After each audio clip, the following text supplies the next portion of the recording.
Are you sure? Yes. How do you know? The green light. Oh, the green light. The kilobits. The kilobits. Why do bits need to be killed? That's a good question. Anyways, it's WTF Wednesday. We have some weird, odd news. And I call it "What the heck Wednesday is going on in the world." That's a lot. What is this news? What is this news? So the news part, we kind of did it last week on.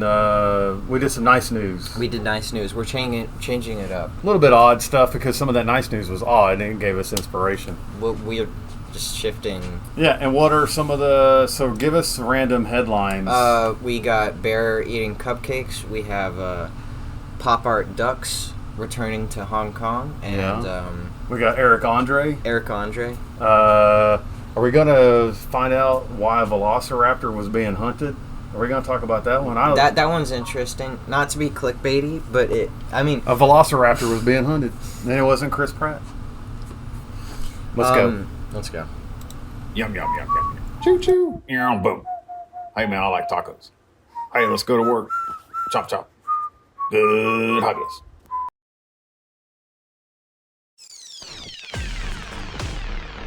Okay. And we're finally back. Sorry for that 9-second delay, but branding, all that good stuff, blah, blah, blah. And we're working on this. We're working on this, so real quick, for those of you here for the build portion, and we'll queue up some cool jams. If you're here for the build portion, don't forget to turn down our monitor. My bad. And again, Toyota by RC4WD Drive.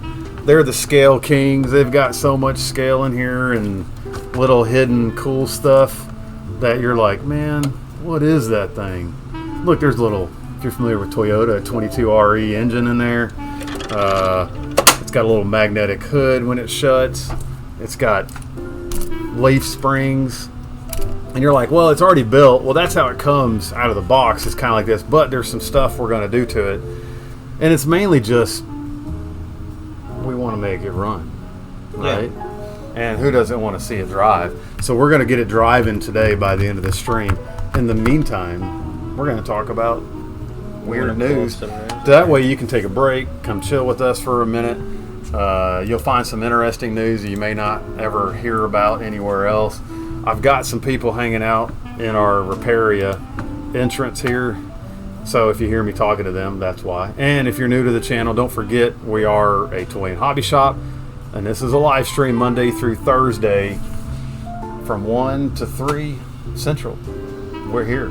And then we'll dump it over to the old YouTubes and you can catch it up later if you forget about it. So, what do we want to do first? They can't see you. You just look like a talking shirt. Okay. I don't know. You don't know? You don't know what we want to talk about first? Should we do the... Why don't you give them some news? Because pick your favorite story that you think you want to start off with, and we'll go from there. And then I'll work on this in between. Okay. Believe it or not, we did think about how to do this today. We're not trying to be amateurs all the time. Should we do the bear eating cupcakes? Mm-hmm. Okay. So, hungry black bear barged into the garage of a Connecticut bakery, scared several employees, and helped itself to 60 cupcakes. That might be a sin if you're of the gospel kind, because I think that's called being a glutton, right? That's not good. Dadgum, bear. That's too much cupcakes. Workers at a bakery in the town of Avon were loading cakes into a van for delivery on Wednesday. When a bear showed up, there were a ton of bears living in Connecticut. Yeah, but how many bears live there, did they say? 1,000 and between 1,000 and 1,200. Okay. The bakery owner wrote an Instagram post that he heard employee Maureen Williams screaming bloody murder and yelling that there was a bear in the garage. Oh my goodness. That's crazy. Can you imagine? You're just like a humble baker, right? And you got your Pillsbury Doughboy outfit on or whatever you use for baking. Not bacon. You know what I mean? Baking. I can't even imagine. You're sitting there going, hey, wait a minute. I had 60 cupcakes here, and you hear this loud noise in the background. What happened to all What my loud cupcakes? noises would they make? And if a bear was eating cupcakes, do you have any? Oh yeah, it could sound like that. Maybe a bear moaning. I don't have a screaming. We have some sound effects pulled up. Yeah, we did do some work. I don't know, being silly. So they shouted to scare off the bear, but it retreated. I mean, wait. It did retreat, right? And it came back 3 times. Well, obviously the cupcakes are pretty good. Maybe they can ask the bear for a 5-star review. So, hey man, how do you like our cupcakes? And he'd be like, roar. I don't know.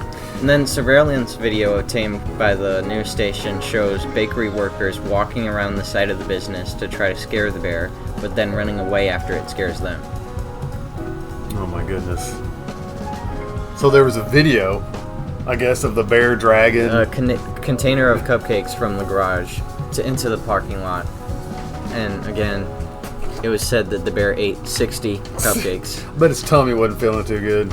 I know how, you remember when I was on that 4-month bender of eating Reese's? It even showed up in my short. I was eating so many. My stomach hurt a lot. I ate too much sugar. Your parents were right. The parents of the bear may not have told him don't eat too much sugar. The baker finally got the bear to leave by honking a car horn. The 4-footed thief was gone by the time police officers, the Connecticut Department of Energy and Environmental Protection arrived. No one was injured, thankfully. It goes on about some serious situations regarding bear encounters. Yeah, isn't there like some school of thought when you run up on a bear? Or there's like 2 schools of thought, right? One, if brown, you lay down, and black, you stand your ground or something like that? Y'all know about that, the Dennises? I did not. Y'all haven't ever heard that before? We've never seen the bear. We grew up in Austin. Not many bears down there. Not some big bears down there in Austin. Well, not one of the furry kind. What do you mean? What are you talking about, man? All right, so that's okay though. We don't have to go there. Okay, anyways, That's there's funny though. I'm listening. statistics compiled by the department show that there were a record 67 reports of bears entering Connecticut homes in 2022. The previous record was 45 in 2020. Oh my goodness. On Friday, a bear cub wandered into a neighborhood near downtown Hartford and climbed a tree. Local residents were delighted and surprised, saying that it was highly unusual for bears to come into the city. Police, animal control officers, and state environmental authorities responded, creating a scene for several hours, which I guess was a little unnecessary because this little baby bear cub was just doing his thing. Right.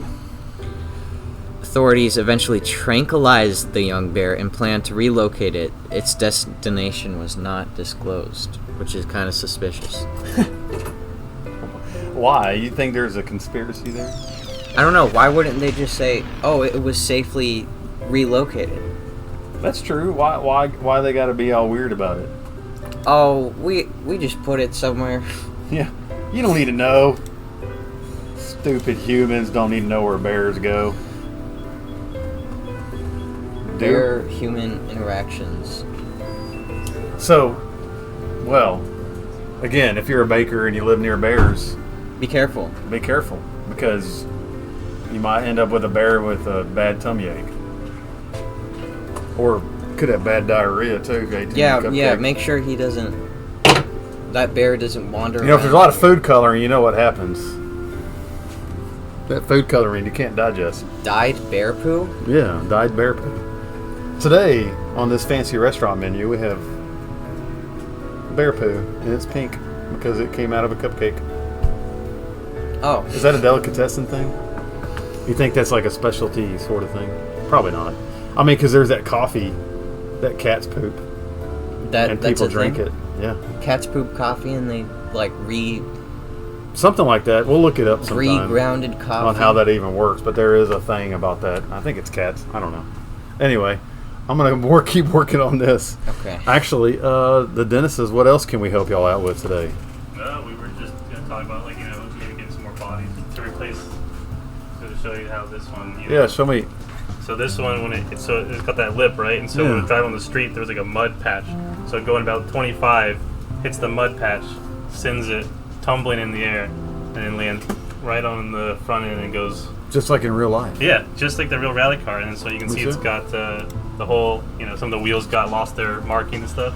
But the thing landed flat back on its wheels and took off again, no problem. So. Well, it's kind of cool. Yeah, so it was really like, I like, look at the little detail on the tires.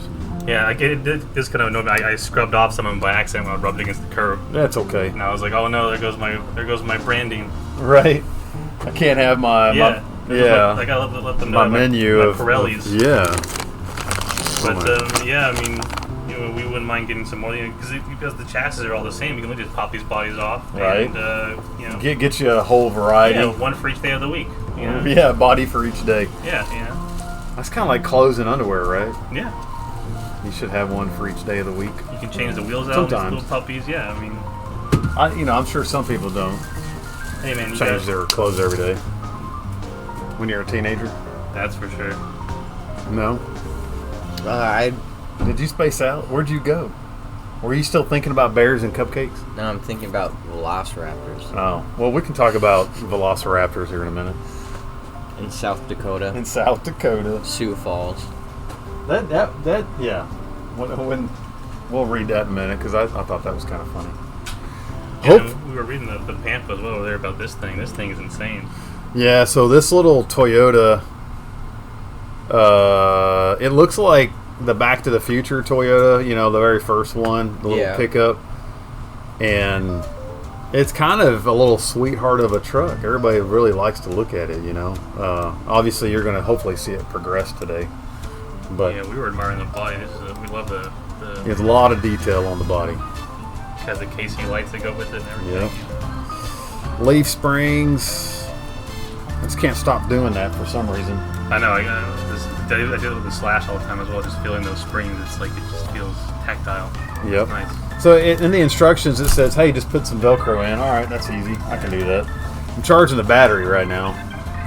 Hopefully here in a second it'll be done. We'll see. I don't know how low it was.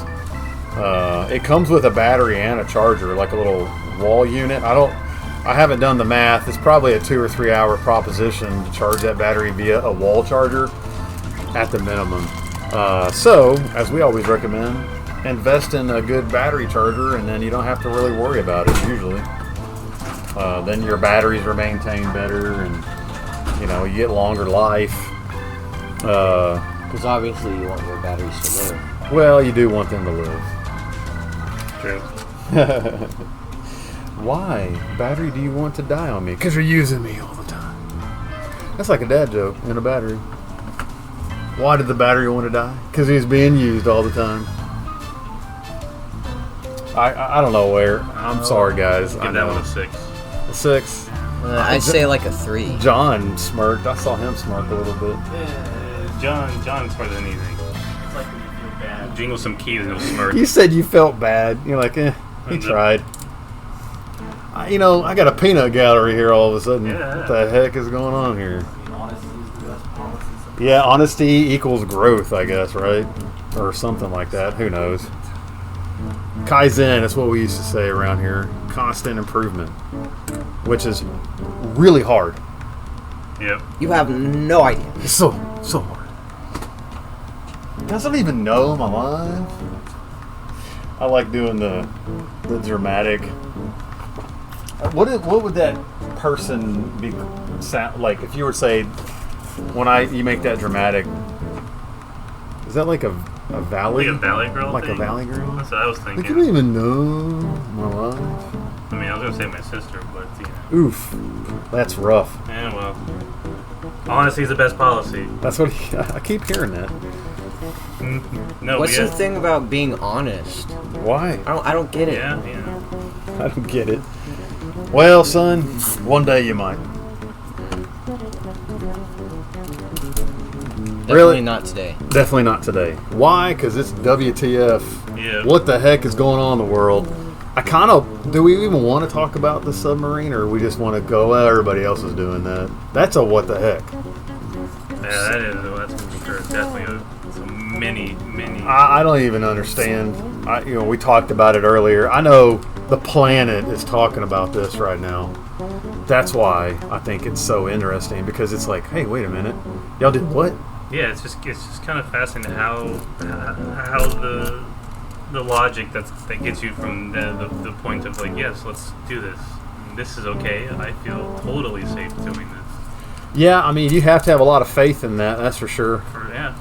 Or you just, I mean, I get like an adventure a lot. He and we love consuming new experiences. Right. But the whole, hey, I'm going to put myself in a tube and go down a lot, 2 miles. whatever. 10,000 foot, I don't know, man. It's a lot. Whatever. Can't even. What is a mile? 5,600 feet? Yeah, I or can't something even like that? run a mile, so I don't think I'm going to sink a mile. Ain't going to happen. Too much effort. It's a lot of effort. However, I can relate to wanting to do new adventurous stuff, new things, try new things. That's why I try on Tuesday. We painted. Yeah, we have some future Try It Tuesday episodes coming up. They're going to be pretty good. So we also talked about doing something, and these guys, they might be on to something. I hope they don't want any money from us every time they consult. We just want to have fun. What about Throwback Thursday? Thursday doing a throwback game? A video game? I heard on the Twitch they play video games. It may be a conspiracy. I don't know. I don't know how many people video games. There's no. I mean, it's probably like There's no two. way. There's no way people 3, game on maybe a streaming. 4. If there was 4, and we could add us, that'd be 6. So Yeah. Twitch might, have at least a decent crop of video gamers. A decent platform for video gaming. They might can learn. I can see a Yeah. future in this. I see a future in this video gaming thing. So we thought about, how about an old dude try a video game? Yeah. Might be in for a surprise. Because nobody's played video games before. Well, since you are a young emerging adult, well, they're actually adults. I'm not going to say they're young. He's a young emerging adult. If I was to ask these adults here and this teenage dude here, like, hey, do you think it'd be funny to see an old guy play video games? Do you think that's funny? Heck yeah. Would it be entertaining? I think it might work. I It say might. heck yeah. I say absolutely. They paused. So it would be entertaining, or it could be funny, or it could be a failure. Or goofy. Or I think just goofy. goofy. The failure is what makes it funny. That's the best part. Or what if I rack up a bunch of dubs? Well, that's not funny anymore. Then That shit makes then it it's boring. sad for the other people, Exactly. the kids that think they're good, and then they meet the old dude. We just have to fail every single time. Does it?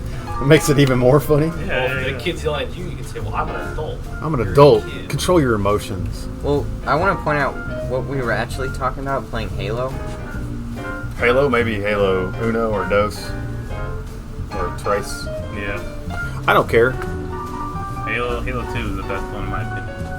I can see playing Halo 2. Because you can have the dual wheel going on that one. That one's always Right. fun. My favorite thing was Halo 1, and you could zoom in on the old pistola. Yeah, with the pistol was overpowered in Halo 1. Bro, game over, A man. couple headshots with the pistol, and then that was your back. Because in the game. it was very interesting. We used to set up, when I played it, we used to set up different, like, what do you call it, formats, obviously. Yep. Right. And the different custom effects, games. and like basically, like not super low gravity, but like we made a ragdoll effect. Basically, a buddy of mine, if we got like a shot with a pistol to the head, the body would just kind of flip and look all weird and like literally midair. ragdoll over, Yeah. and it was hilarious looking. But yeah, we'll see. We'll see what happens. But I'm probably, Yeah, why do you keep turning that up? Why? You gotta be able to hear what's Oh, going well, on I know, but at the same. I don't want it to be overpowering. You know, I noticed this has behind the axle steering link, which is good. For those of you who don't know what that is, that drag link or that steering link in the back is behind the axle. It's very important. Real off-road vehicles should have something like that, or a high mount, not like way out in the front, down low. So this is scale accurate, which is nice. It's got the captured like CVD ends on this live axle, which is really neat. It's I don't even know how to begin to like say how cool it is. But it's cool. It looks cool. You know what I saw in here is they don't even tell you when to hook up the steering. So I was trying to find out. Well, hopefully before you turn it on. Yeah, hopefully before turning it on. But like some of this stuff is self-explanatory. Yeah. So I was really, the reason why I opened this up is there's 2 mounting locations for the servo horn. Like right here. There's 2 little holes. And I was like, well, which one does it go in? And it doesn't say. So I'm just going to do the outside one. Changing the topic a little bit. Yeah? I was scrolling through the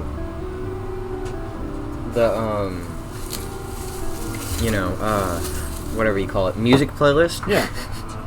And I saw this thing called Magic Armchair. I thought it said arm hair. Oh, magic arm hair. That would be weird. Is that from your armpit? Magic armpit hair? No? Probably not. Okay. Well, we're gonna get out of your guys' hair. Well, My it sister was and awesome we're to gonna- see y'all. Yeah. Sorry about the mix-up on the shocks. We'll get it sorted out and No, that's all good. find the right thing. That was just. I mean, we're still having plenty of fun with the out of the body, or out of the box. Well, good. Yeah, and then just let us know if you guys get the bodies in. We will. Yeah, I'm gonna, as soon as I can see the daylight on when those are available Yeah. or what's available, I'll get some stuff And I in. don't know if you can get these as well, but you can get the Pirelli wheels, the ones with the little logos on them. The tires? Yeah. Okay. So I know like on his, some of the other ones they don't have the logos, but I just love the little, to see little Pirelli spinning in the. So yeah. You gotta have the branding. I know. So yeah. So if you guys get a hold of those little Pirellis, I'll be more than happy to pick I'll them up. definitely keep my eyeball Yeah. out.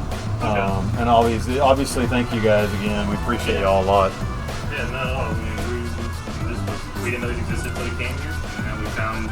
The little Charisma GT4s, Yeah. I mean, 24s, I should yeah, say. now we absolutely love these things. And we can't believe we didn't know about them sooner. Right. All right, man. Y'all take it easy. Yeah. All right. We'll see ya. Oh. Hey, RJ's back. Hey, RJ, I was working on his rig this morning, and I ran into some problems. Yeah, what's that? So the diffs have different size, Gears. technically on the output cups. So the rear axles won't work with the front input and out front gear setup. And then the front gear setup is also like what do you call it?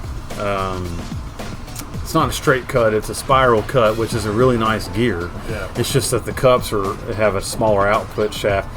Here's the deal: I think I can look up those parts for those axles and figure out like a common setup. We just got to decide if we want to go with the straight cut format or the spiral cut.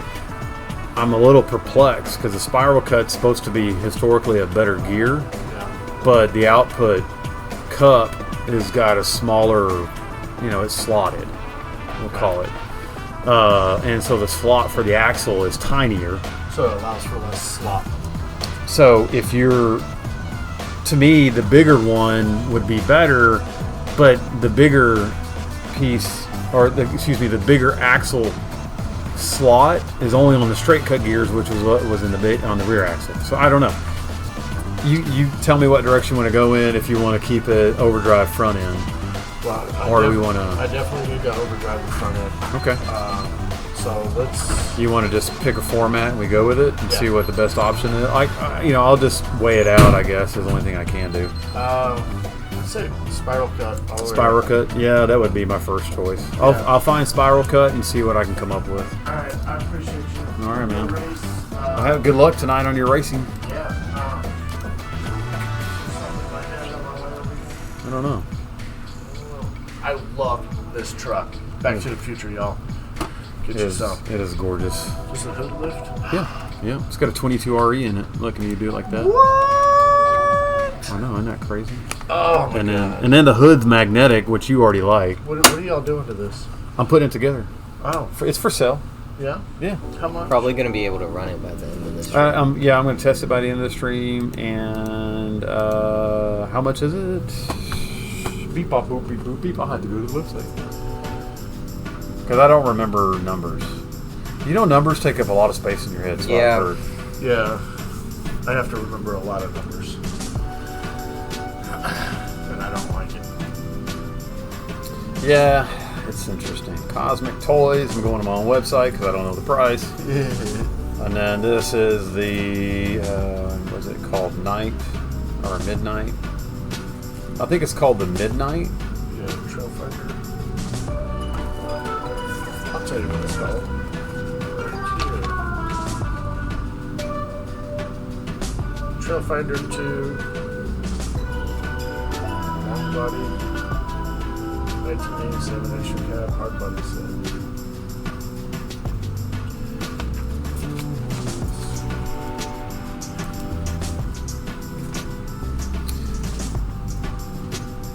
Dun, dun, dun.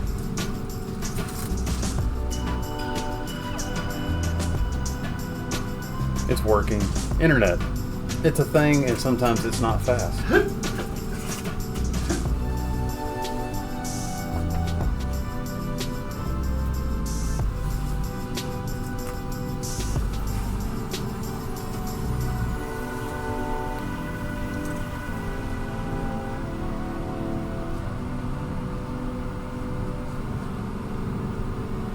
Almost there. Almost there. Sorry, man. I know you're like, golly, man. I'm shopping, bro. Yeah. What is this? Slow internet. $699.99, Alright, I'll give you and it's literally turnkey. $350 for it. No, alright.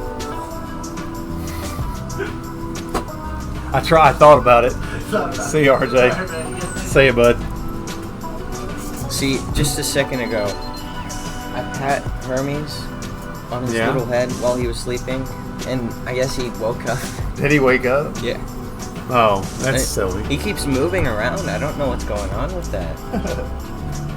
So I'm still all right. So what I'm doing now is I just hooked up the steering here. All it is one little screw.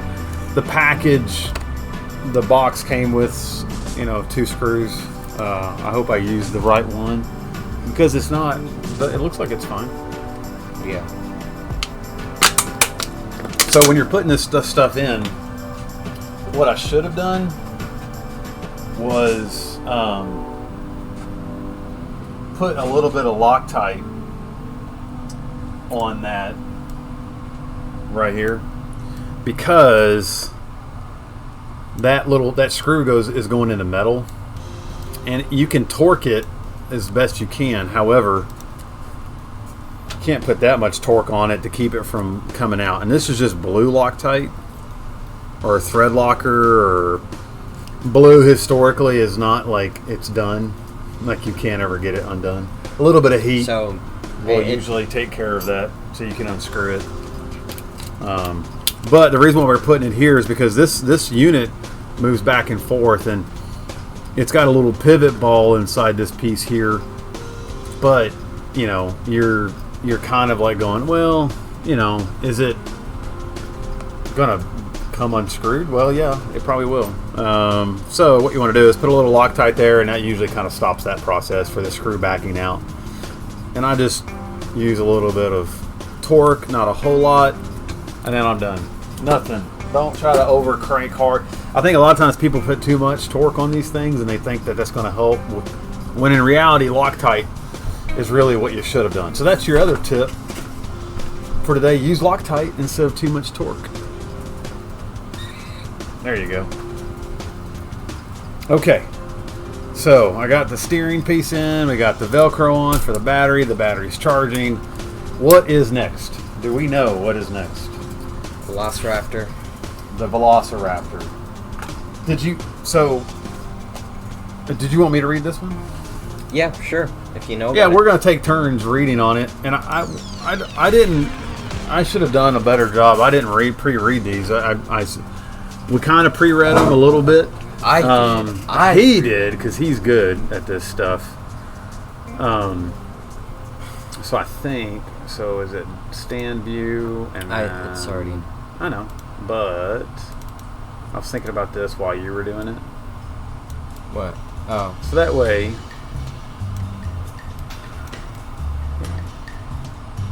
They can see both of us. Not that they probably care to see both of us, but people want to see you too. I get it.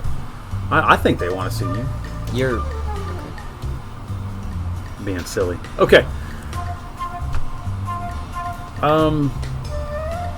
Somebody stole a Velociraptor statue. I think that's kind of interesting.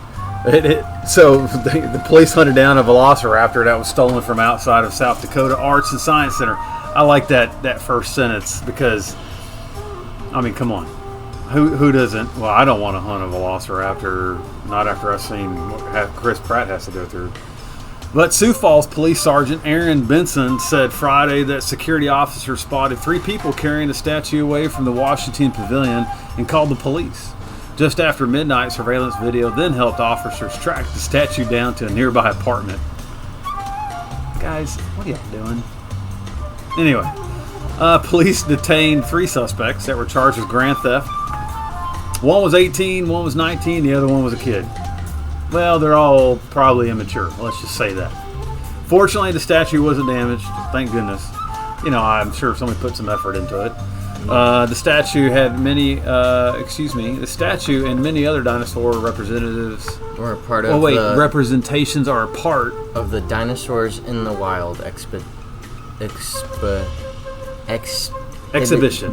Yeah. At the Washington Pavilion's Science Center. The organization did not provide any information on the size or weight of the statue, but scientists believe that velociraptors grew to about 6 feet, 1.8 meters, long, and weighed about 100 pounds, 45 kilograms, when they roamed the Earth millions of years ago.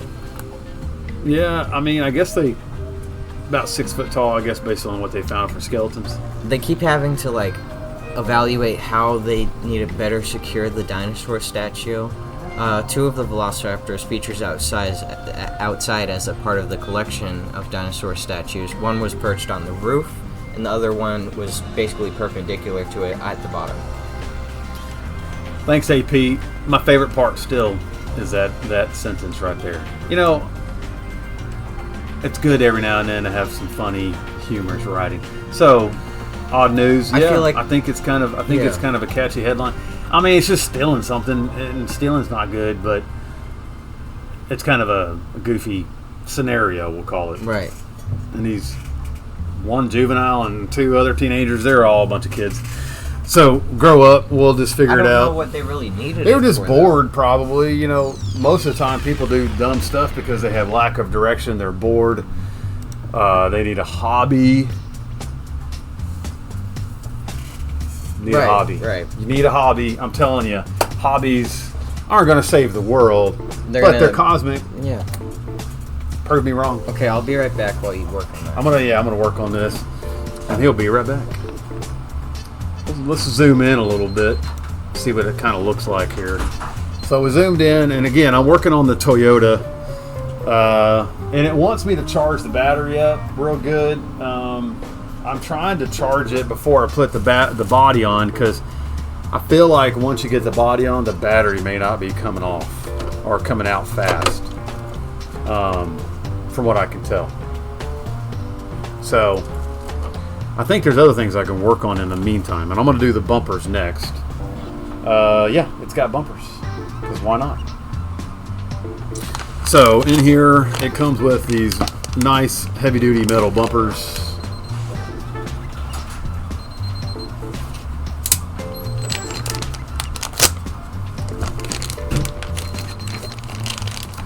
I'm kind of, working on this. It's something I've been wanting to do for about 2 or 3 weeks now since the stuff came in. Haven't had a chance. We've been working on the live stream, trying to get it set up because, again, that community thing is important to us. It's important because we realize that, hey, there's a lot of goofy information out there when it comes to hobbies, and there's not a lot of good like follow through. And then there's a lot of resources that may or may not pertain to what you're working on, and sometimes people may not even know what hobbies that they can even do without actually just trying it. So I've been in that, I guess, call it prejudice moment of hobbies where you're just like, oh, I would never do that. Like painting, I had a lot of reservations, mainly just because I knew, you know, like I said yesterday, people in my life that were painters.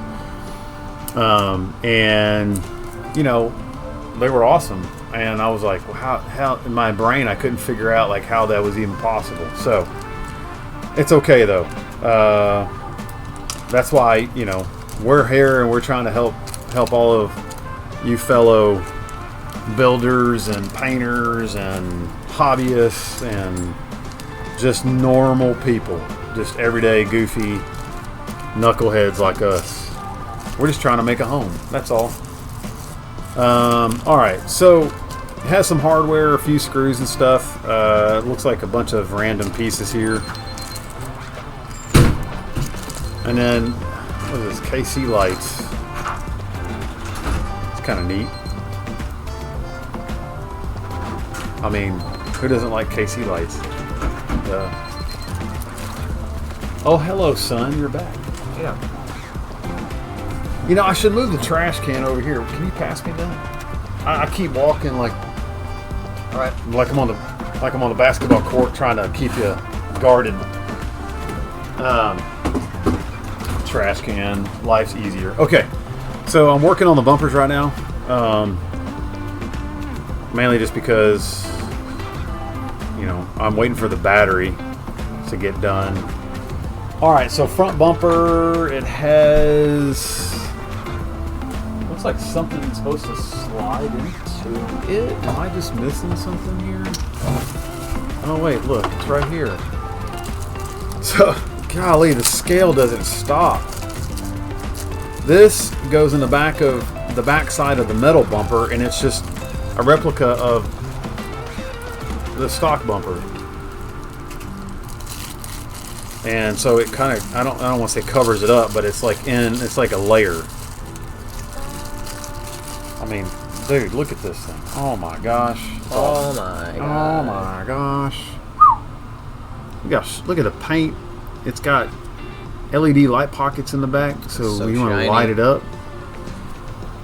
All right, so it looks like this goes like this, or something like that. Hold on. No. Yes. No. No. Yes. No. No. Like that, and then looks like this.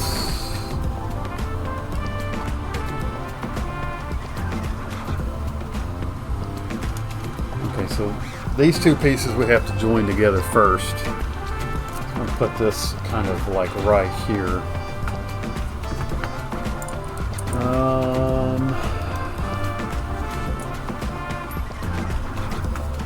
Have some screws here we're supposed to use. We'll need some more Loctite again, probably.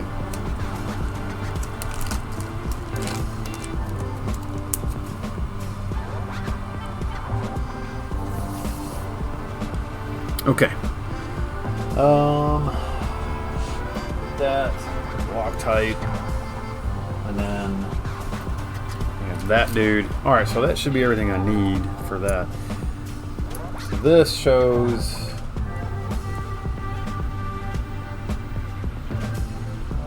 From what I can tell, it orients. I think I have it orientated like that.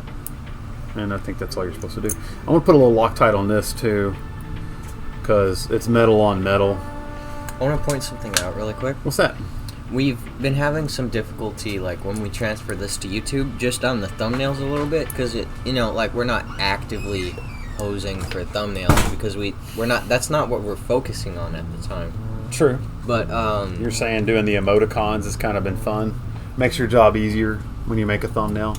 Like just randomly going like, or just like, you know, like little poses where you can fit in icons. One thing I want you to do when you're talking and we don't see you, I want to make sure they can see you. No, I'm making Well, I'm just sure. saying, like, oh, it's done.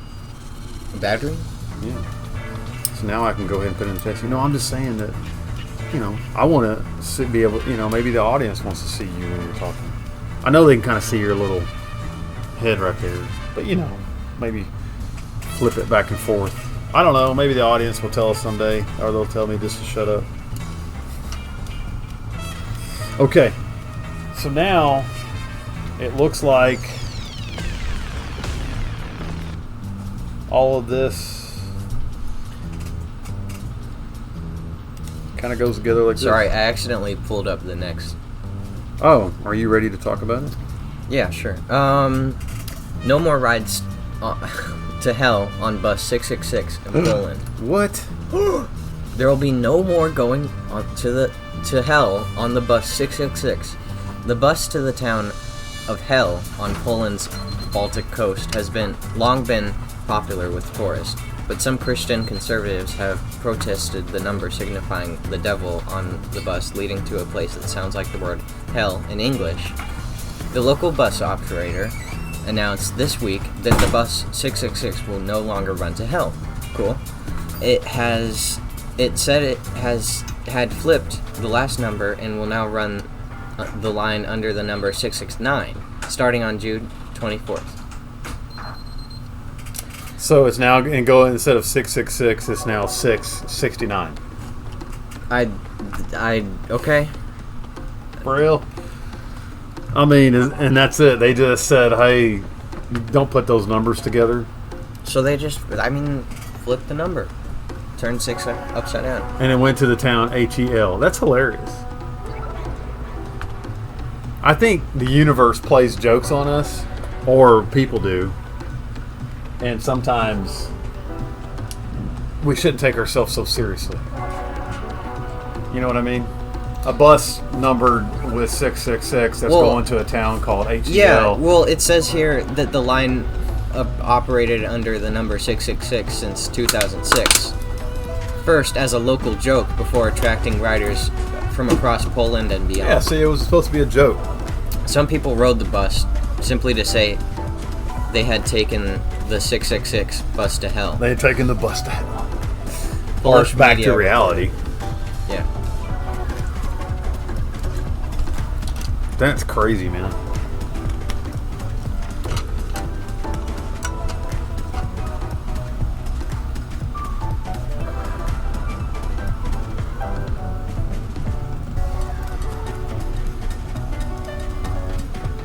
I'm gonna cut back to you building a thing. I didn't mean to accidentally cut to you know. No, you're good, dude. I think you were just eager to tell a story. Right, and it was about time, anyways. Yeah. We are trying to time it a little bit, trying to make it easy on everybody.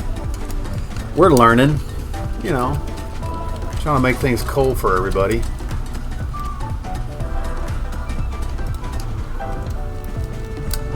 I want to point out too, What's that? the painting you have back there actually looks pretty cool on camera. You like it? And I just noticed kind of what you were doing with the swirls in the sky, like how it all directs towards the moon. I don't know if you were meaning to do that. Yeah, that's kind of. I mentioned that yesterday. I said I feel like his painting kind of did that, or either it's me maybe that was trying to do that. I think you mentioned that yours did that. I did it kind of too, just in a different way. We have that published it on YouTube, whatever. Right. People can go see that if they want to. We also made a poll, like a post. Oh yeah, you posted the 2 pictures on YouTube. And I was like, whose is better? Who did it Dad's best? or son's version. And honestly, it's not really. It wasn't really a contest. I just like to see people's see opinions. see what people thought. Like I said, I feel like mine kind of looks like I finger painted it. Sarah tried to tell me otherwise, but I think she's just saying that to be nice. Well, when I look at it, it just looks like it has a style. It looks very, to be honest, simplified. And at the bottom, where the town is, like the village is kind of stretched up towards the moon, so it just looks like everything's being pulled by the moon. It's kind of cool. Good. It looks like I have to change some of the screws. So this bumper is technically 2 pieces. So in the instructions, it doesn't really say this, but these already had some screws in it, and they are not long enough to use. So what I'm having to do is it says to use this 0061 screw. And it says it's a 6mm screw. And I'm not seeing how that is even going to be possible. It looks like it's not long enough. And I don't know. I'm just trying to figure that part out, I guess is what I'm saying. Because I don't want to mess this up for obvious reasons. Hermes says he's hungry. No. Well, the internet can feed him. Right, Doug?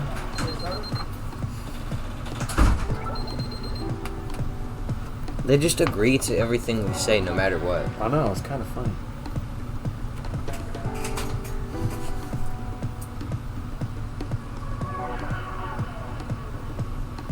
Yeah, because like here on step 6, it says to combine these 2 pieces, but it was already combined in the box, so maybe they updated the instructions, and then I put together these 2 brackets, and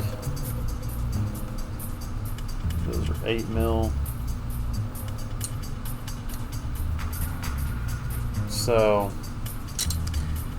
I don't know. I kind of feel like I'm going to measure these because in the instructions it gives you some measurements, but Do you think I should work on anything? I don't know if we really have space over we don't here. at the moment, but it depends on how fast I get this done, and we can swap because we're only in this for 45 minutes at the moment, so or Right. 47 minutes. We So don't yeah, have a lot to do. well, not terribly a lot, but other than just drive it and kind of see what it looks like. You could do me a favor. I think in the box up there on the shelf, I think is the remote, and it comes with AA's already from RC4WD Drive. So maybe we can use those or something.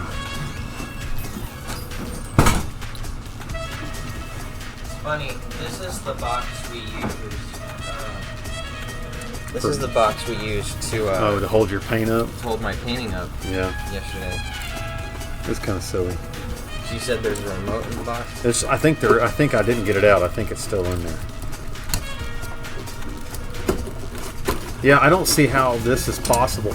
That's the screw that it was mounted in there, and I think I'm gonna have to try to use these longer ones. That's what I'm hoping, at least, that I'm not like messing this up, because RC4WD Drive gets a C- on the instructions. It's just, if you're going to make changes, or you know what I mean, like, I don't know if it's a change or not, but there's no way that little screw is going to hold that in. And then there's only one other. The kit does come with these long coarse head screws. They're coarse, meaning they're not machined. And to explain the difference here, they're both button head cap screws, but one is coarse and one is fine thread. So in plastic, the coarse thread is usually the preferred type of screw that you want to use, because oh yeah, the batteries are right here, And the remote. so yeah, it comes with 4 AA from the factory. These, here you go, pop those dudes in. So yeah, that actually worked, so I'm okay with that. And again, on these, do not, honestly, I like to do this is, if you can, just use hardly any torque, just enough torque that your hand can provide, not like with an assist of a handle, because I've seen more failures here putting screws into plastic than usually the other way, because it's like It's plastic. You know. What are you gonna do? Okay. Let's see here. Yeah.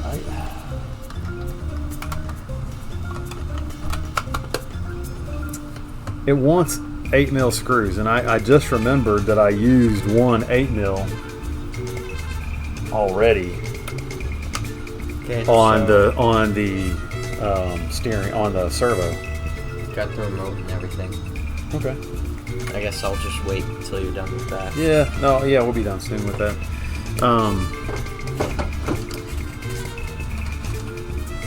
Yeah. Unfortunately, son, there's like I have not a big delay. It's just I feel like the hardware. I guess they're calling these 8mm. Can I show something I think's kind of funny? What's that?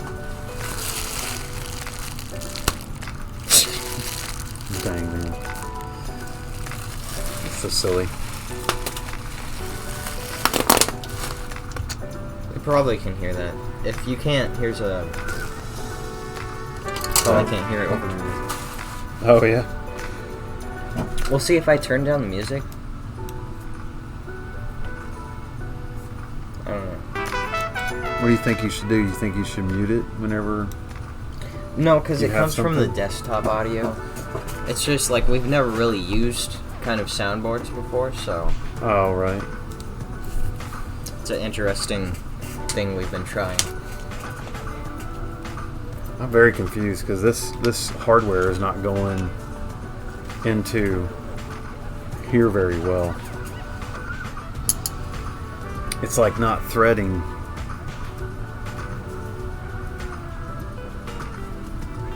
Very nicely. And I don't want to mess it up. You know, I'm not familiar with their kits as much as I would like to be, but that's okay. Yeah, it's awfully tight for some reason. And then the only other screw option is this, which is a coarse thread, and you shouldn't be using coarse thread in here because that's a machine thread. That is weird. Yeah. Very frustrating. So real life battles with your favorite hobbies, you know, you're like trying to get stuff sorted out, and you know, just because the manufacturer you think is really good at one thing doesn't mean they're really good at everything. So Right. and that's okay. We're just muscling through it right now. I wonder if I just need to clean the thread up, which I can do if I can find my tap little kit, which is right here. And we'll try this.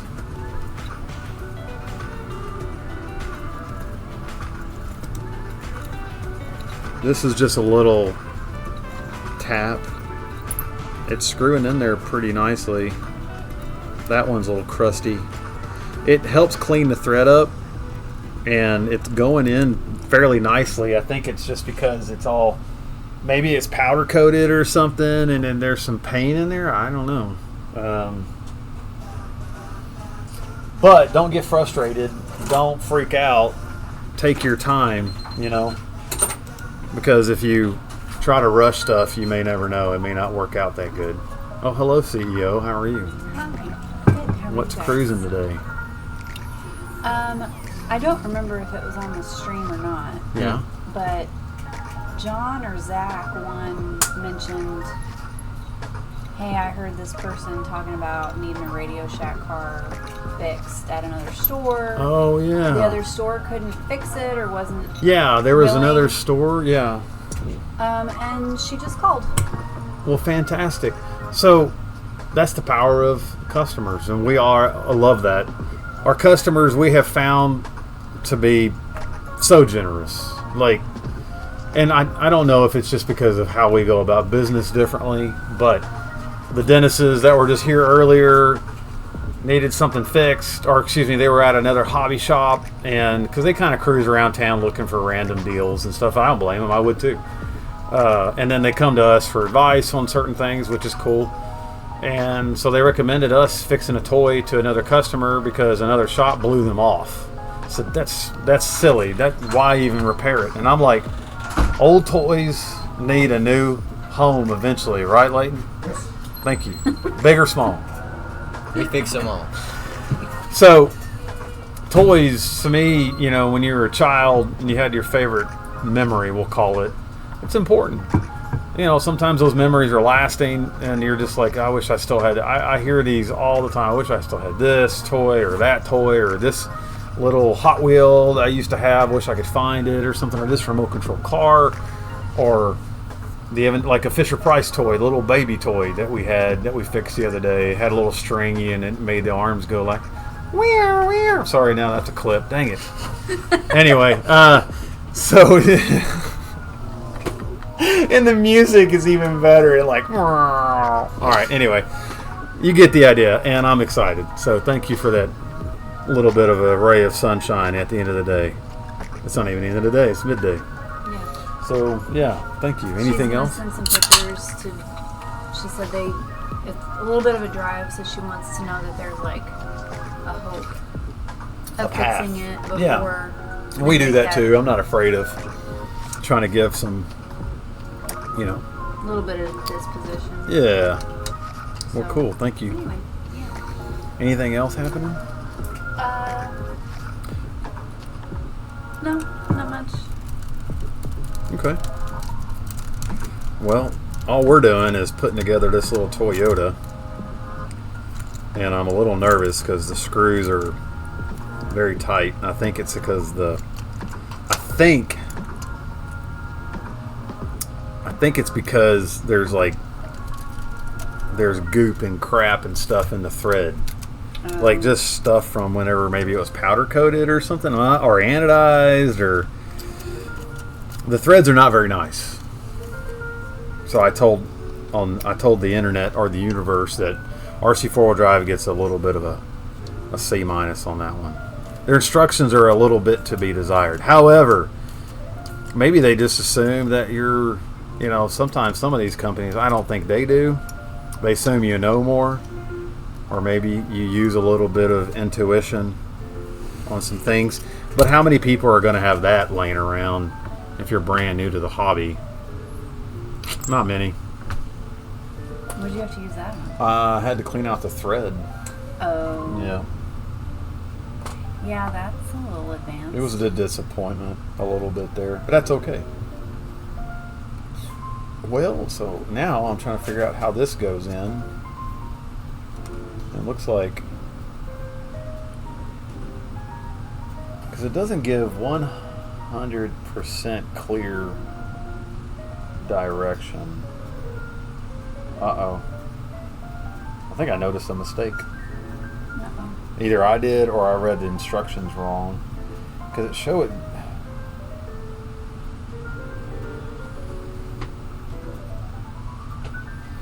Let me get your opinion. Does this picture look like it's this? Like you see how look at the orientation. No, don't look at that. Okay.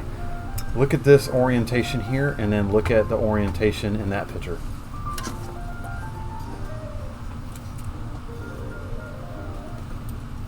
Do you see? It's switched. They flip it around. So in the instructions, it has this one piece showing a pre-installed setup where you pre-install something before you put to another piece. And then the final product, it shows that piece flipped. So, what did I say? Am I reading that correct? It shows it flipped. Yeah, it's like They flipped it around. you put it together this way and then you flip it and attach it to the bumper. So let me. I know, but what I'm saying is, I think Yeah, I think what I'm trying to convey is. Well, they should like put some arrows Well, I think or something. I don't think it's flipped around. I think the picture is backwards in one and one in another way. Does that make sense? Is the orientation stay the same for the bottom bracket in that picture? It looks like it. Like the geometry of this piece after it goes together, I think is the same as that. You see how that's facing this? That little piece right there is facing that direction. Well, and then when you put it together, it's facing out. Right. So I'm just not getting it. Well, Maybe, I don't know. My brain is. but it looks like that block it's gonna slip right in here in the frame. I know. I do agree with that part. I think what I'm trying to figure out is where I messed up versus where I'm not understanding what the instructions wanted me to do, and I think, does it just want to be that way? Yeah. Yeah, because that goes. Oh, But- well, wait a second. See? Now you see what I saw. Am I correct? The instructions are not right, or am I just totally screwed up here? Can I have a look? Yeah, we'll let you look. think- So if you build this, Hold on. build it like this first. Oh, I need to take that screw out. Yeah, is it in the bottom or is it just? It's. You can unscrew that and then just hand it to me, and I'll hold on to it. We're having a debate. Okay. So you have this. You hold that like that, according to the picture. Can't really see it, so Yeah, let's- according to the picture in the manual, Yeah. it shows an orientation one way, right here. So what we're gonna do is we're gonna build it like that first. Okay, which means So the bracket that slides into the frame. the blocks are gonna face it. Uh-huh. Okay, so this is how the first step shows you. Just like that. You notice there's an offset block right here.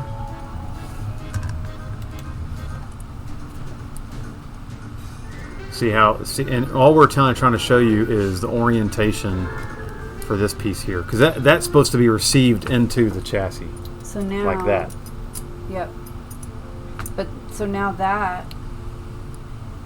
those blocks are facing away from the bumper.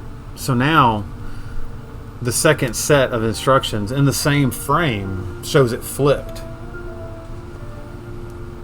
Right here. And it shows this piece facing towards the truck. Here, if you look at it, if you install it like this, it's going to be facing away from the truck. I guess. I don't know. Maybe I'm just missing something here. And I hate how the light keeps auto dimming it. Like it's trying to not have light. The exposure is either really high or it's not that high at all. Okay. So, anyway, my point is that's confusing, I think. In my It took me a because second it looks to like to you shouldn't even look at this. I'm assuming, because if you build it like that, it ain't gonna work, is it? Is it? Yeah, It is? I think if this now attaches to the bumper nicely. See, I think maybe it's probably just me. Probably what it is. And that's okay. My brain wanted to flip something Well, no, around, maybe. I don't know. Can I take a look at the instructions? Sure can. Yeah, let's let his brain look at it. All you're looking at the orientation of that peg and then how it looks like when it's over here. See if you see what I see. Or if I'm just manufacturing an issue. I'm not, I promise I'm not trying to.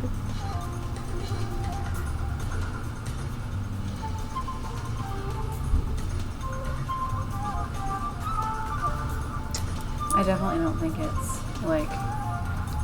it's not. Like you said, it's not 100% clear. Well, to me, in my head, you see that? This picture right here. Does that look right? That looks right, doesn't it? And then when you get here, it wants you to turn it around. Okay. So it's right now. I think I just installed it wrong the first time. I think my brain just said, I don't know, I'm going to do it this way, and I just installed it backwards. Oh. So it's my fault. So that was it? I guess it's just my brain. So don't worry about anything I said. It's just me being frustrated with, I guess, how my brain either perceived how that looked, or I just wasn't getting it, or... I think we need to take our brains off of whatever... You know what? We need a weird news break. Exactly. So let's switch to weird news. Giant inflatable ducks make a splash in Hong Kong. As pop art project returns after 10 years. So, 2 inflatable ducks arrived in Victoria Harbour on Friday, making the return of a pop art project that sparked a frenzy in the city a decade ago. The 2 18-meter tall ducks, which is like 59 feet, by Dutch artist Hofmann, reassemble the bath toys that many played with in their childhood. We were just talking about this. I didn't even think about that. Man, that's good. I'm glad. This is good timing. Shortly after their launch, dozens of residents and tourists flocked to the promenade, whatever it's called, near the government headquarters as an admiralty to snap photos of the ducks. Hoffman said he hopes the art exhibition brings joy to the city, which is cool, connects people as they make memories together. Double duck, double luck, he said. In a world where we suffered from a pandemic, wars, and political situations, I think it's the right moment to give back the double luck. I would agree. Right. And you didn't even include anything that we talked about. We worked all this stuff. There you go. I guess that's supposed to be a duck? Right. One of the 2 giant ducks in Hong Kong's harbor deflate. Oh no, he did the sound effect. I like that. In Hong Kong, Victoria Harbour, blah blah blah, deflated, blah blah blah. Come on, man, you can do better than that. Don't be a blah blah blah. Crowds of residents and tourists flocked in the scorching heat to the promenade near the government headquarters in Admiralty to snap. They just copy and paste that. Organizers said their staff found one of the ducks overstretched due to the hot weather and rising air pressure. Oh no. It was decided that the air needed to be immediately released by loosening the seams to avoid any potential risk. They wrote in a post on social media. That's what they wrote. They said the duck would be transferred back to the shipyard for repair. The 2 18-meter tall, 59 feet, tall yellow ducks reassembled the bath toys and resembled. I'm assuming they didn't reassemble in the bathtub. Whatever. I'm assuming they resembled bathtub toys. Right, that's what I meant to say. Well, slow down. That's all I'm trying to say. But the ducks 2 days later had a little. They had too much gas. Is what you're saying? Right. That's sad. I'm Sad. sorry. We're sorry, ducks. That's terrible. Is it? It is. I mean, I like the fact that the ducks, we'll call it, right? They, they help people kind of remember something actually we just talked about, right? Right. With toys and like how, it's a memory. And the little rubber ducks are kind of a memory for a lot of people, right? They probably remember a song, back in the day from Sesame Street or something. I don't know. I don't even know what. Rubber ducky, you're the one. You my bath time. So much fun. You don't remember that song? No, I don't. Yeah, you weren't really a Sesame Street kid. I don't see how. What do they do with the sesames? That's if you're trying to make a dad joke, that is horrible. I give that a 1. What did they do to the sesame seed with the sesame? It's a street, dude. Okay, get a with street it. You full can't of make sesame seeds. You cannot What? make a joke. I don't get it. Out of something. I don't get it. Obviously, so your joke nobody got. Horrible.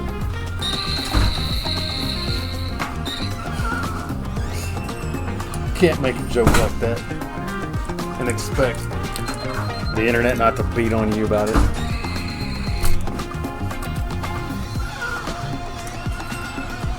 So, what do you think? They can't even see that. Okay. I'm just messing with the dinosaur. I don't know if he's annoying the internet right now, but he's annoying the snot out of me. The kind of like we were talking about the kids' toys, right? Think about it. It's like that's usually a good memory for somebody, or we'll call it like a place of solitude. Having that toy, they're like, it builds that memory or reinforces something that they missed or that they enjoyed or loved or endured. And to me, that's important. I think a lot of people like sometimes go, oh, well, don't act like a kid, or I should work all the time, or take their lives too seriously, or maybe they take themselves too seriously. Like if you're taking yourself that seriously and it's stressing you out, then maybe you need a hobby. Right. It's weird. I'm not saying it's an easy way to solve every problem, but finding a way that's creative that allows you to do certain things that you can get a positive result out of. I feel like a lot of people don't know how to achieve it on a regular basis. So therefore, the hobby side of things to me makes the most sense. Right. In my head, I guess. I could be wrong. I mean, I don't know, man. I don't have answers to everything. Or anything, probably. I want to point out I have experiences and some stuff. the sound effect I forgot to use for the dinosaur. That's basically it. It's just got a bunch of these sound effects queued up. We were willing to use them. We didn't want to annoy anybody though. We didn't want to keep playing the same. The same sound effect over and over again, like the dinosaur. Deflating, like. The balloon is not deflating, is it? No, they deflated it. It didn't pop, I don't think. Oh, they just let some air out. They said it had to do some repairs though, so I was a bit confused. I don't know. Because in one sentence they said hey, if you don't deflate it now, it's gonna I guess damage itself. Explode? I don't know about explode, but on the other hand, they said they had to go do repairs. So did it get damaged? I guess it did. I don't know. Sometimes when we're writing, consistency is an issue. Sometimes when you're reading instructions, consistency and how your brain is perceiving things. I got really messed up with that one section, and I'm sorry I made just kind of a big deal about it. I feel bad now. Oh, we don't have the purple, pink Hello Kitty drinks anymore. We have the normal flavors. What was it, Hello Kitty? It was Bubblicious. Bubblicious, whatever.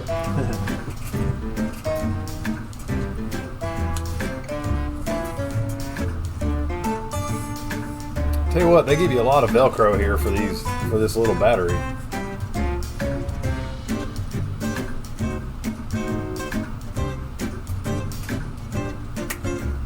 There's a guy walking home. What you know? Oh, I'm much, man. Well, it's good to see you. Good to see you. Have you been flying your drone at all? Come on, man. Well, it's been hot. Bro, I don't blame you on that one. I'm fixing to be ready to, though. Well, good. Yeah. I'm going to go up, I think, the behind colors are going to fly around. That'll be cool.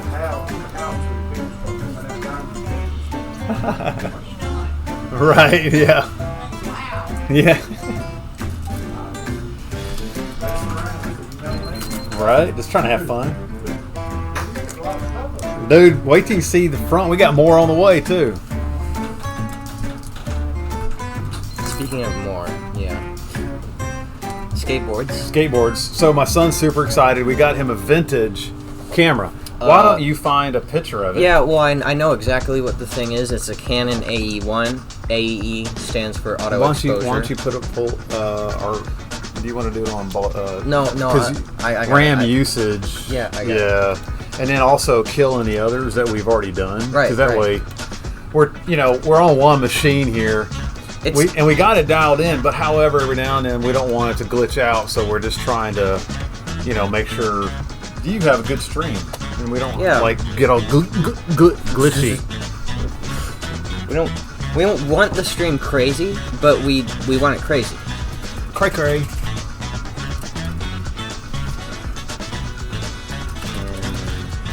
Like crazy interesting, I guess. Yeah. Anybody who's into film photography knows about the Canon AE1. It's it's pretty dope. Yeah. Is it dope with scopes? I don't even know what that means. I don't either. I just like rhyming all the time, right? Sure. So, luckily, if you have a giant battery and you have this kit, you're gonna have a lot of Velcro, because it's a lot. But I think I figured out a way to kind of help us out here a little bit. Okay.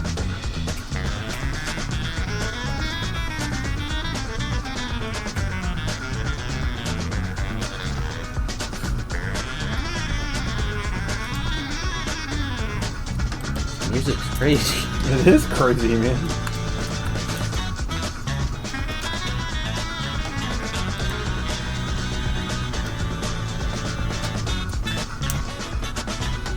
I like it though. It's like freaking buzzing, buddy.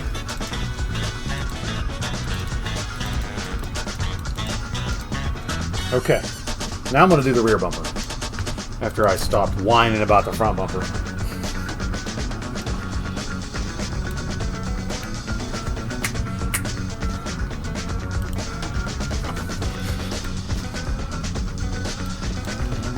Did you find it? I did. Just give me a second.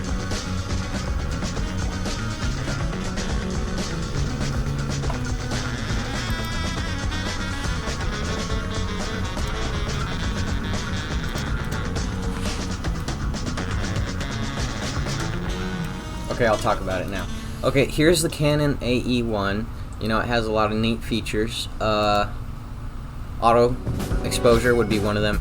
The light meter on my Canon AE1, the one we ordered, was broken, which obviously doesn't matter. I mean, as far as I'm concerned, this thing has auto exposure, so it shouldn't be anything I have to worry about. I also got a zoom lens for it, which is pretty cool. The stuff I'm doing with it is like basically action shots for skaters. Yeah. Down at the skate park, somewhere down the street. See, I'm not gonna read too much about it. I guess. What do you, I mean, what makes it cool? What makes it good? You know what I mean? Like, it's in your mind. It's a good thing for beginners, especially having that auto exposure. They don't understand the light meter. I mean, obviously, it's a learning process to understand everything about film cameras if we're used to digital. But I don't know. It just. I'm sure there's something that makes it cool. It just overall is a cool camera. Is it reliable? Is it? Yes, is all it of those. Like Yes, accessories. Okay. all of those. Well, then that's what you say. It's overall everything about this thing is a cool thing. Well, so like if you're brand new to it, like I think some people would like to know why they should buy it, and I think going over the details is important. Like, hey, it's got this ISO feature, it's got a wide variety of common lenses, the size and stuff, things that Right. Because like even if you're new and you don't know that you need to know that, it's still important, I think, to read the features and the specs. Sure.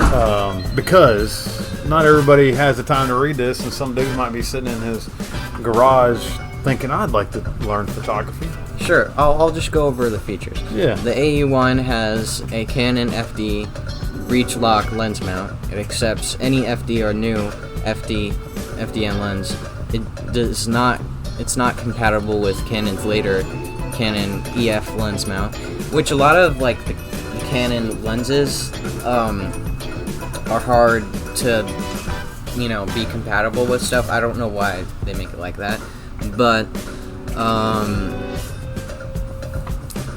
It will also accept Canon's earlier FL lens mount through the use of stop-down metering, which I don't even know what that means.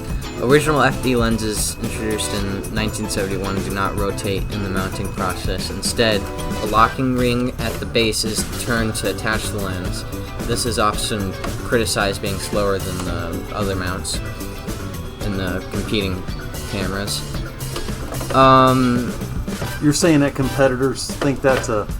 Right. Like they like to point that out and say that sucks? Is what you're saying? They compare it to other cameras that have better lens mounting. Gotcha. Okay. You think that's an issue, really? Or you think that's just sort of like, hey, you know, for the geeky person that thinks they got to change lenses super mega fast, you think that's an issue? Or you think that's just like a talking point that somebody came up with? Yeah, I'm kind of just reading the wiki here. Well, I'm asking you your opinion on it. My opinion is, sure, yes. You agree with it? Agreeable. Okay.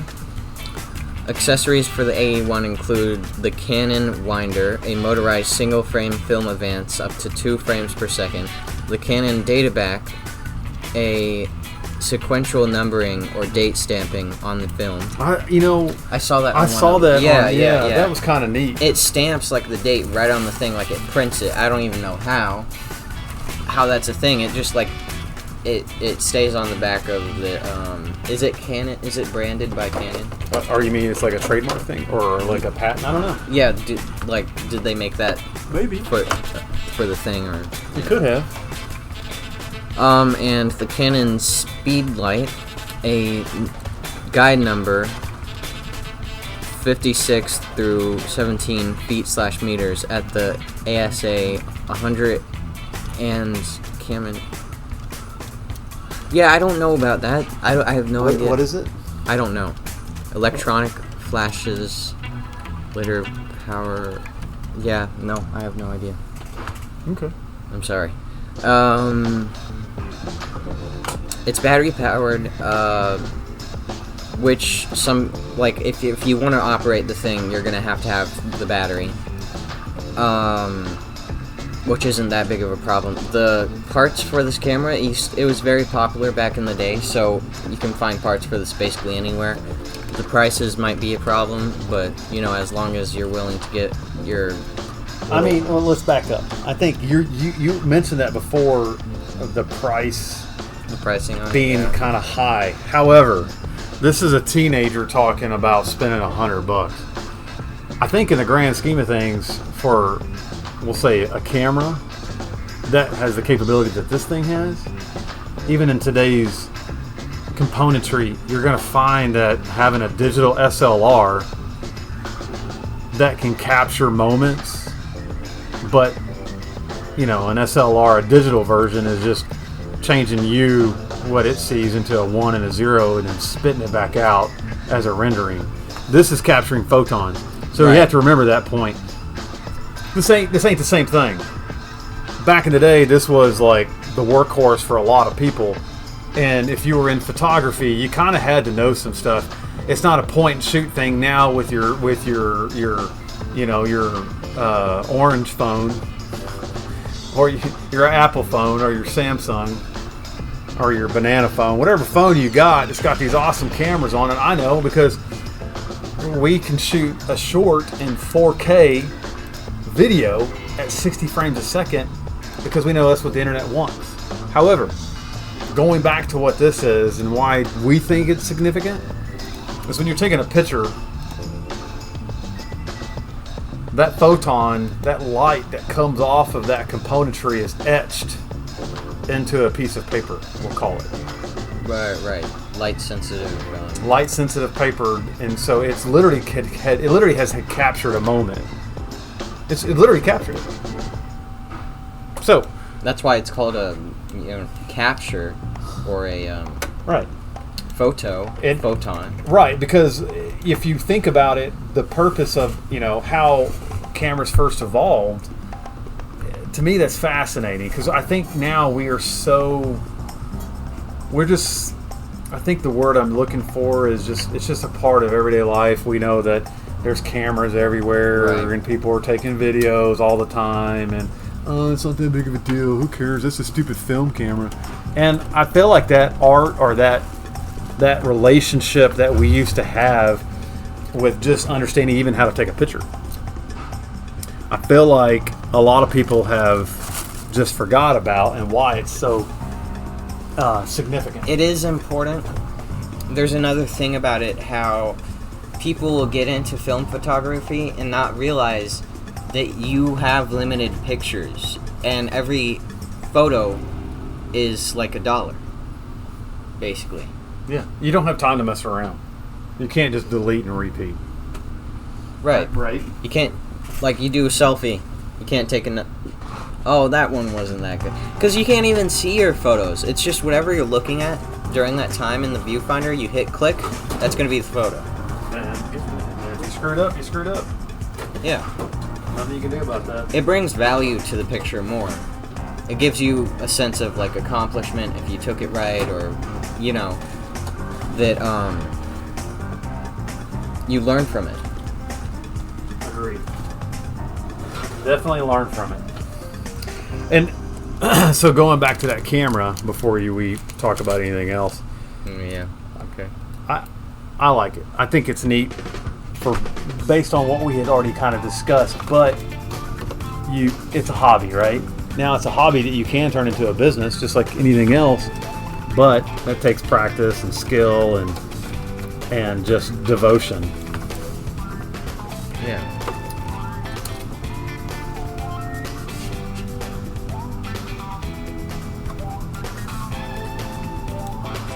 I'm going to switch back over to you. Okay. Is it really time? Or this is not the last one, is it?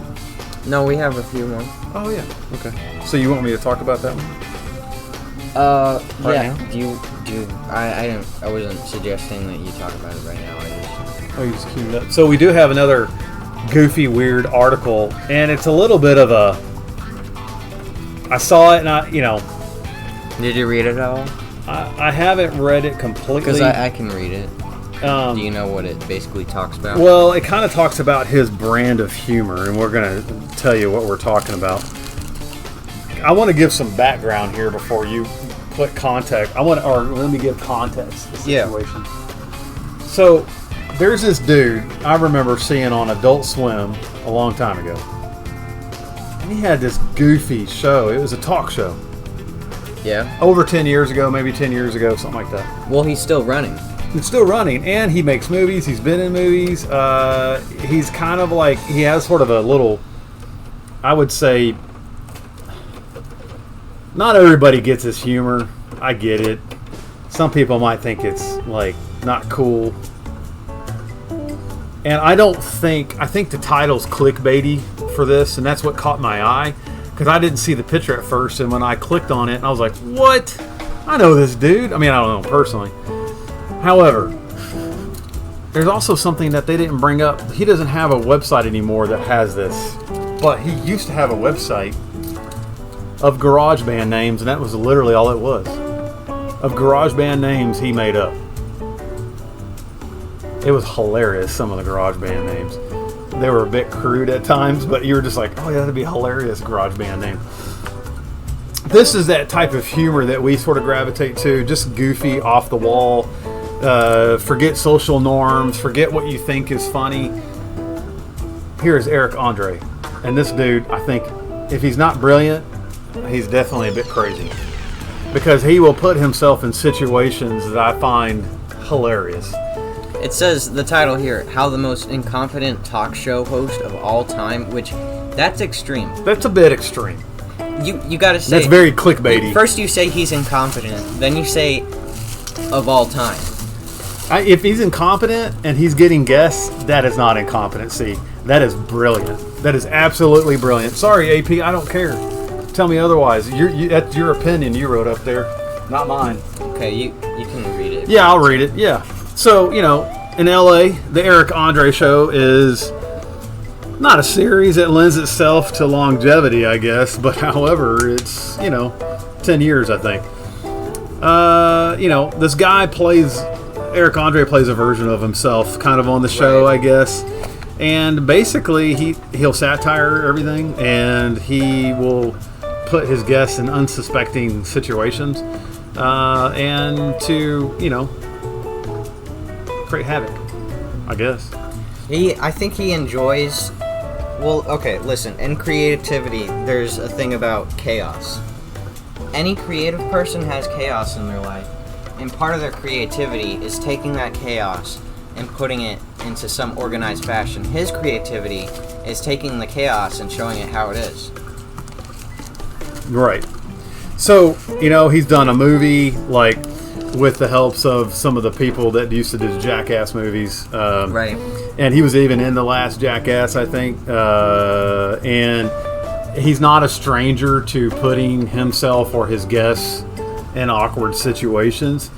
And I actually don't want to really read a whole lot about this, in a negative just way. I paint him in a bad light, sort of. And I kind of want to disagree with it. And I'm not saying I disagree because I think this person with the AP is just, a bad writer. I'm just saying maybe this person doesn't get it. Maybe this person needs a hobby. Taking it too seriously, doing too much. Yeah. So let's continue a little bit. It says, but through a combination of disguises and artfully deceptive booking team, Andre is gearing up for the premiere of his 6th season on Sunday on Adult Swim, boasting a star-studded guest that include Lil Nas X, Natasha Lyonne, and John Hamm. John Hamm, if you don't remember, he's been in a bunch of movies. And he had, what was he in? Mad Men. I think is Tyler the creator on. I think on this series he was on there. The only reason I think I know that is because I was kind of watching his series actually last night. It's broadcasting on YouTube Live. What is? Or I think they're like replaying it. His 6th season. Oh, okay. It's on YouTube. I don't know from what time to what time, but I just saw it last night. Nice. Part of it. I think they're just replaying it. What else does it say after that? Just keep reading it.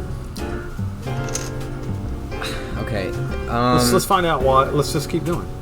It says, this is a quote, "We used to worry about, like, oh, am I going to be more recognizable?" Andre said of his increasing fame, eventually realizing it does take him much to fool people. I disguised myself a lot in this season. I rocked a ponytail and the glasses, and I wore a COVID mask sometimes. There is a lot of poetic, I'll bet sadistic justice that comes from watching the cult show.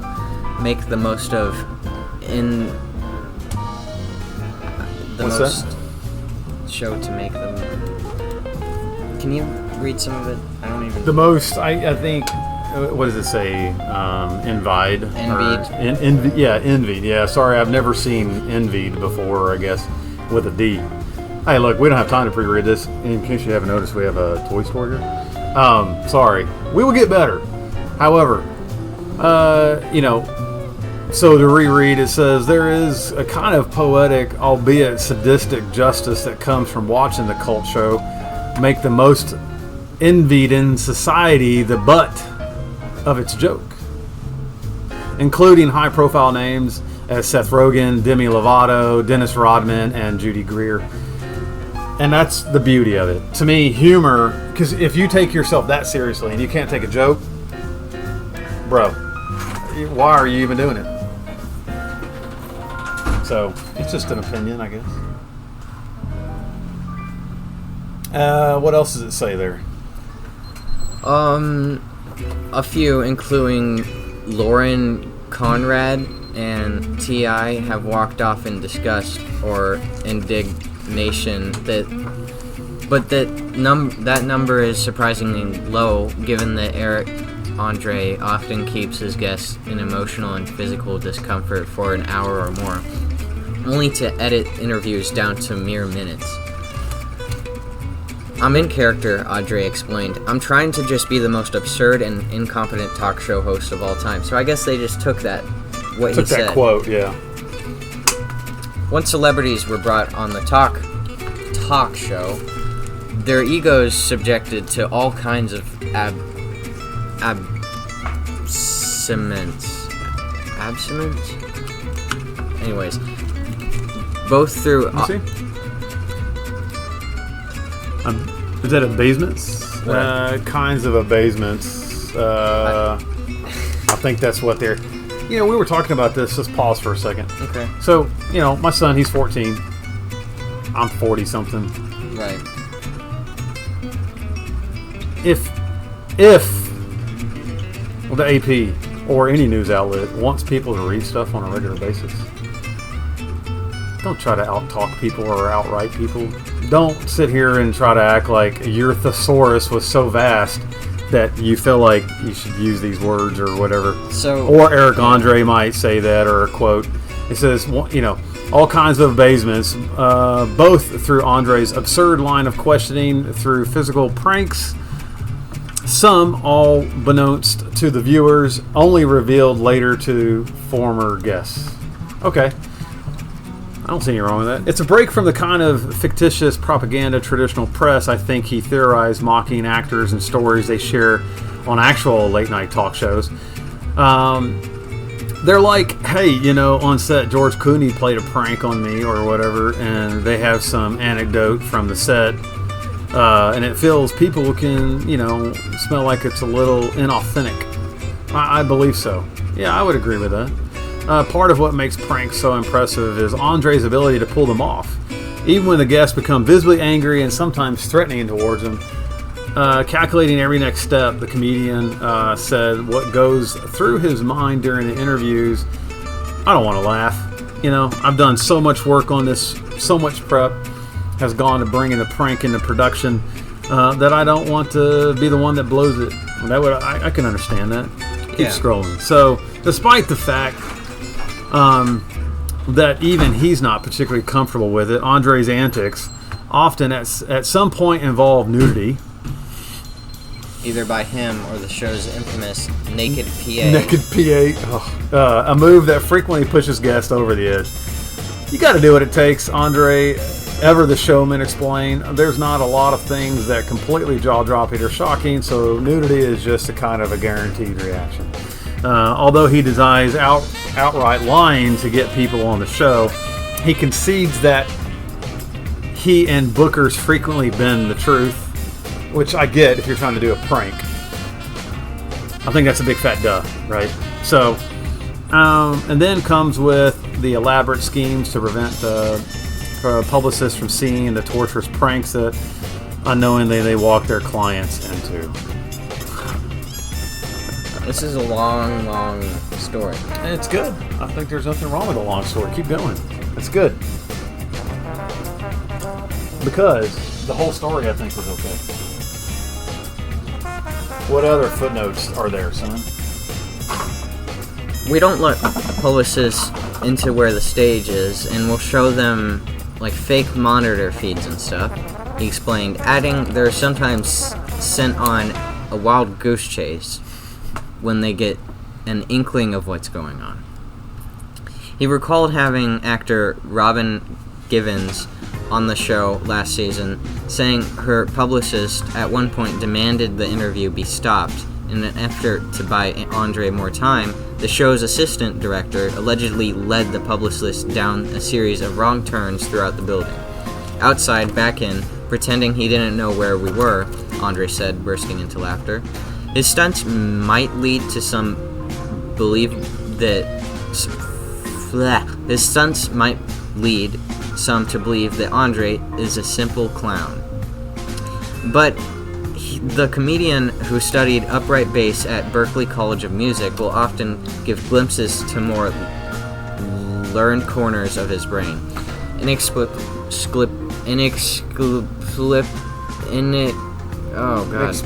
does it say? Inexplicably.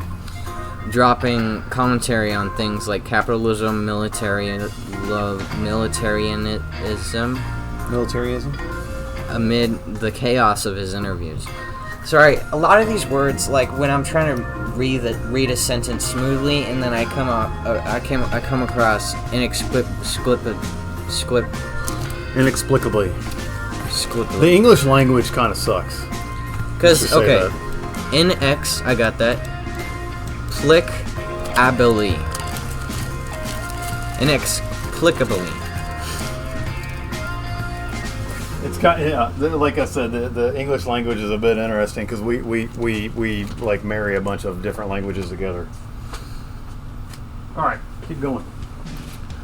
What can I say, man? Patriotism is the conviction that your country is superior to all others because you were born in it. He says abruptly in one of his interviews with NBA player Blake Griffin last season.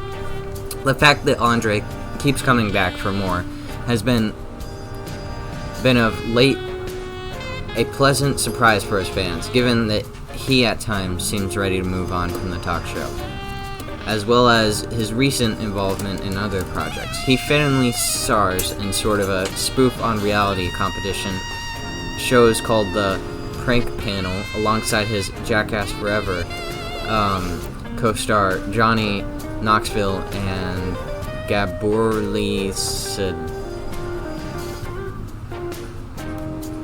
Yeah, that dude. Sorry, your name is a bit interesting. Sid Dibby. Sidby? I don't know.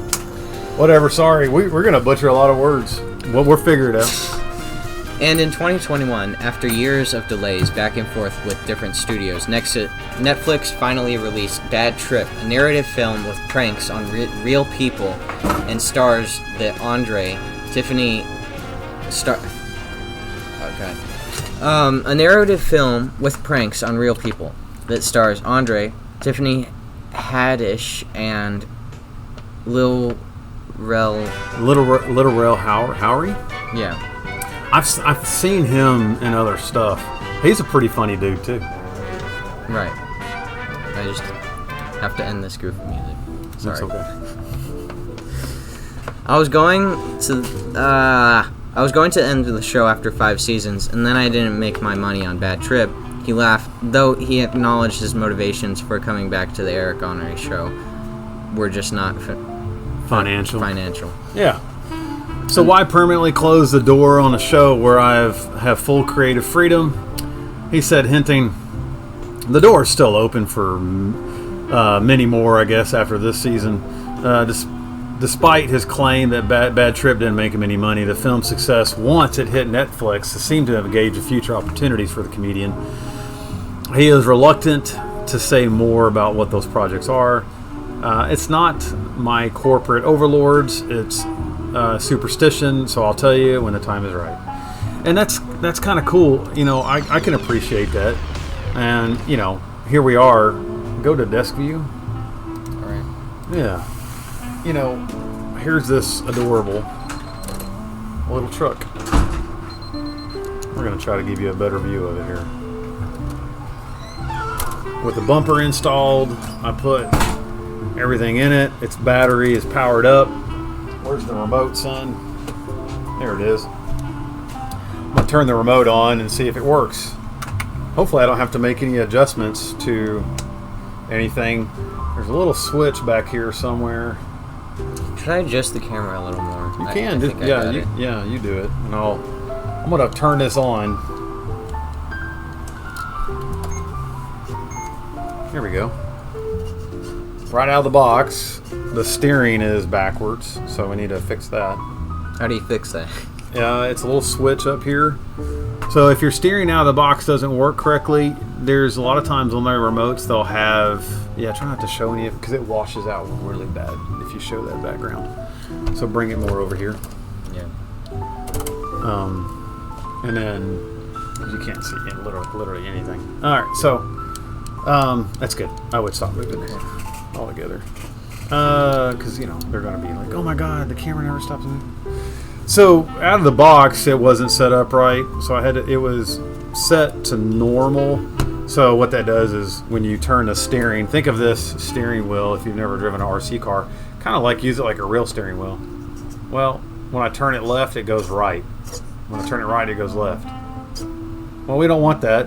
So how we fix it is we just flip a switch. It's called channel reversing. So now it'll go left and right. And the steering rate, I think this has steering rate. Yep, it does. So you can turn that up and see how much steering. It really has. It was okay.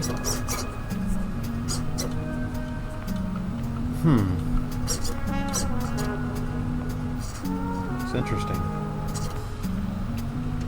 Radio's not working that good. I wonder what it is. That works.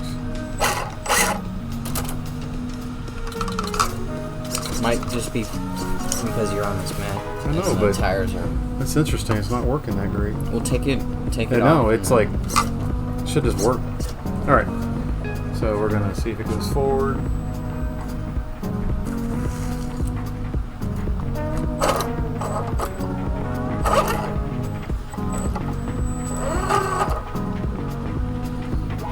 Well, it works at the moment, but it may need some more work. So what I'm going to do, I'll put it aside. I'm going to turn it off. Maybe there might be another feature on the speed controller that may be causing it to phase out. There's like a lot of times on the speed controller, there will be what is the word I'm looking for? There's going to be. Yeah. There we go. Or we can do this, like we ever had it before. It's like getting these cameras set up, guys. Sorry, man. Stuff happens. Try to find like a perfect view. Well, that's pretty good. That looks adorable. Okay. Turn that away. All right. So sometimes the little speed controllers that are in these things, they'll have like it's called LiPo setting or nickel metal hydride. I wonder if the speed controller is going into safety mode because it thinks that a LiPo should be installed. I didn't check that. I probably should have, but we were distracted with all these goofy articles and stuff. So I'll check that before, we sell it to somebody and see what's going on. However, it's done kind of from a build perspective. We'll go in and fine tune it, make sure all the hardware is good on it. So that way, any future customer that wants it will have a ready to go, ready to run RC4WD drive, adorable little Toyota. Son, what else do you think we should There talk is about? to talk about. Yeah, do you have another article? Only if we want to do another article. We did 6 today.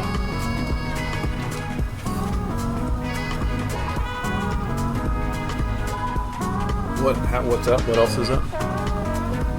Here, let me see. Just real quick, because I just want to read this one. That's not very good. We did the Eric Andre. We did surfers. Nope, we didn't do that. So the other article we had here was some surfers talking about riding the Amazon tidal waves. And then some dude that spent 100 days underwater. I feel like sometimes people do stuff for fame. Maybe that's what Eric Andre is trying to tell us. You shouldn't take yourself so seriously. But yeah, or you just maybe a geek about, deep sea diving or submarines or all the other weird stuff that's going on in the world. If you have a project that you're trying to focus on and you think like you need some help with something, use us as a resource. Ask us questions. Yeah. You can even go to the website and ask us questions. We have a chat little bar at the bottom of the website where you can go to Cosmic Toys and Hobbies and ask us stuff. Like, hey, I have a question about this model, or hey, do you think this will work? We try to help everybody. I do get questions quite often during the week that somebody will see us on YouTube or something and be like, hey, do you think this will work? I don't know, but let's find out. I'll do the research, and I have ways of digging into stuff to try to find if certain things will work for certain applications. It's batteries, will this tire work on this rim? How do you glue this thing together? What's a good wash effect for paint, or a good rust effect for paint?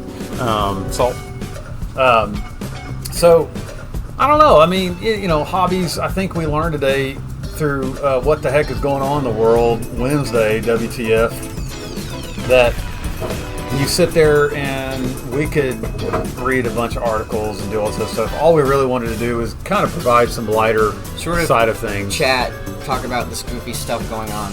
Yeah. WTF. And then, go, what the heck is going on? And it's because we know that you're bombarded on a regular basis, where it's like, oh, okay, hey, why am I taking myself so seriously? Or why is the news taking it so seriously? And we know why. They want you to watch advertisement and stuff. That's how they get paid. Everybody's out to make $1. Obviously, even us. But we try to do it in a little different direction, provide some cool things on the planet. And we're telling you this because we want you to learn, teach, and repeat like how we try to do. If you can replicate that and just do good things and show people cool stuff, you're going to see that people are going to gravitate to you. And like I said, our customers and our people that have been coming to the channel and stuff, I think they get it that we're really out to try to help as much as we can. So, and on that note, tomorrow we're going to decide. It's a throwback kind of thing on Thursday vibe. We're playing around with some ideas. Maybe Halo, playing an old game. Maybe play an old video game. We're not really prepared for that, but we might be able to figure it out. Or we do like some throwback stuff here. We have some old toys we can look at. I don't know. We'll figure it out. Or we do history stuff. History. It's one of those three, for sure. Either way, on Thursday, we'll celebrate something goofy, cool, unique, or cosmic. And as always, stay groovy, stay positive, stay cosmic, and hello and goodbye, all you cosmic beautiful people. See you.